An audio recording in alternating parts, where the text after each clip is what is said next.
Je suis honoré d'être parmi vous aujourd'hui pour participer à l'ouverture des journées scientifiques Maroc-Suisse sur le thème de l'eau. Je voudrais tout d'abord adresser ma profonde gratitude pour les sentiments de compassion de la Confédération suisse à l'égard du Royaume du Maroc, à la suite du séisme de Haouz du 8 septembre 2023, suite auquel il y a eu une mobilisation générale sous l'impulsion du souverain, de l'ensemble des pouvoirs publics et des forces vives de la nation pour venir en aide aux populations sinistrées et prendre les dispositions nécessaires pour rétablir la situation des zones touchées. Je dois vous dire que même dans le cadre de ce séisme, la problématique de l'eau aussi a été soulevée, a été posée.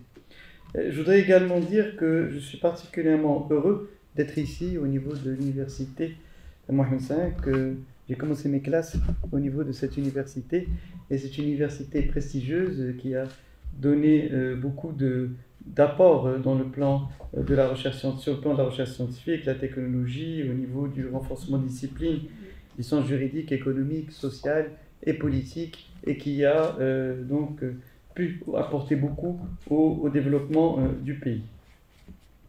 Alors, je voudrais dire, vu qu'aujourd'hui nous allons traiter de la question de l'eau, que ce choix est particulièrement important dans un moment particulier où le monde, en fait, avec les changements climatiques, est amené et confronté en fait à cette problématique de manière assez forte.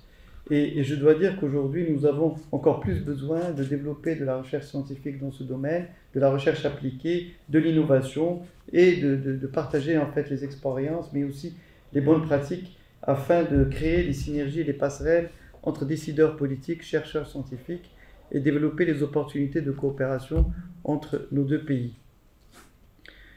Comme ça a été dit, le Maroc est un pays aride et semi-aride où les ressources en eau sont de plus en plus rares. Pour vous donner un ordre de grandeur, en 1960, donc, nous avions 2600 mètres cubes par habitant et par an.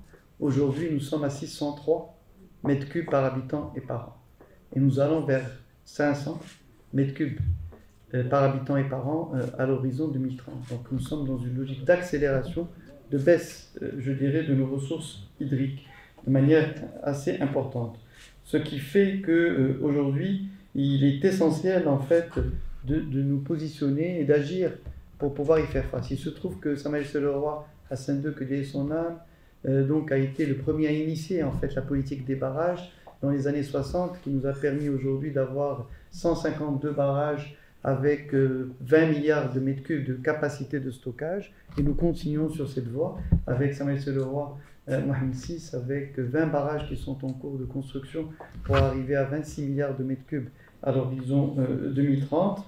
Mais au-delà en fait de la politique des barrages, il y a un véritable défi pour nous, c'est comment améliorer et comment, je dirais, trouver de nouvelles options et pour mobiliser et pour avoir une meilleure résilience par rapport au changement climatique. Parce que ce que je n'ai pas dit, j'ai parlé en fait de la baisse des ressources en eau, mais ce dont je n'ai pas parlé, c'est aussi l'augmentation des températures.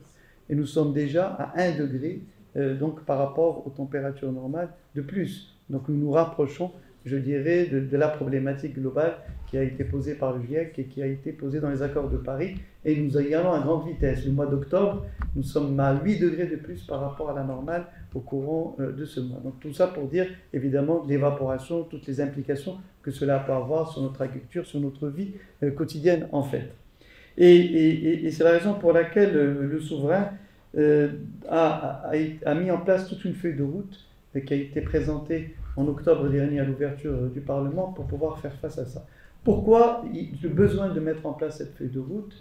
D'abord, parce que la Constitution du Maroc nous l'impose, puisque nous avons intégré dans la nouvelle Constitution le droit à l'eau pour tous.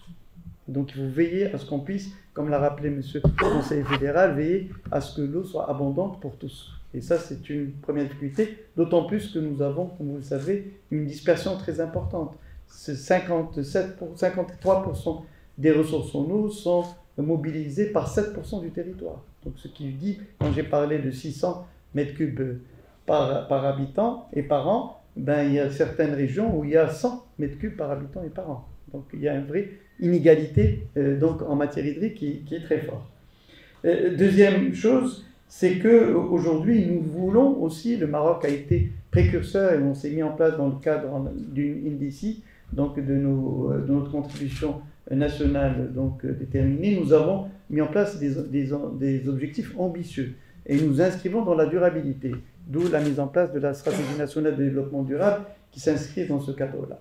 Et donc les 5 axes qui ont été fixés par le souverain sont les suivants.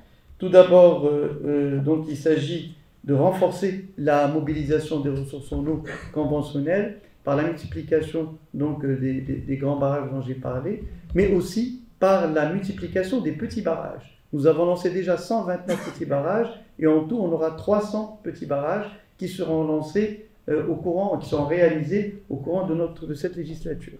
Pourquoi ces barrages collinaires ont une importance particulière? Parce que, ils protègent les inondations, et comme on sait qu'avec les changements climatiques, on passe dans la logique des phénomènes extrêmes, et deuxièmement, parce qu'ils vont être très utiles pour évidemment apporter l'eau aux citoyens et aussi au bétail, etc., mais surtout pour pouvoir réalimenter les nappes souterraines qui sont surexploitées. Nous avons 1 milliard de mètres cubes de consommation de plus que par rapport à ce que nous obtenons donc, au niveau des nappes chaque année.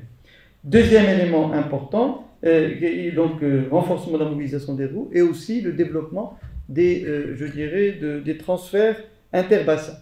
Et là, aujourd'hui, comme vous le savez, l'un des plus grands transferts qui a été réalisé dans notre pays vient d'être bouclé. C'est entre le Sbou et le Bourg-Grève, c'est 67 km de canalisation pour pouvoir donc transférer 400 millions de mètres cubes par an et permettre d'assurer l'eau potable pour 12 millions d'habitants qui vivent dans la région de Rabat et la région de Casablanca. Et je peux vous dire, si ça n'avait pas été fait, cette année, on aurait des difficultés à donner de l'eau à Casablanca Sud.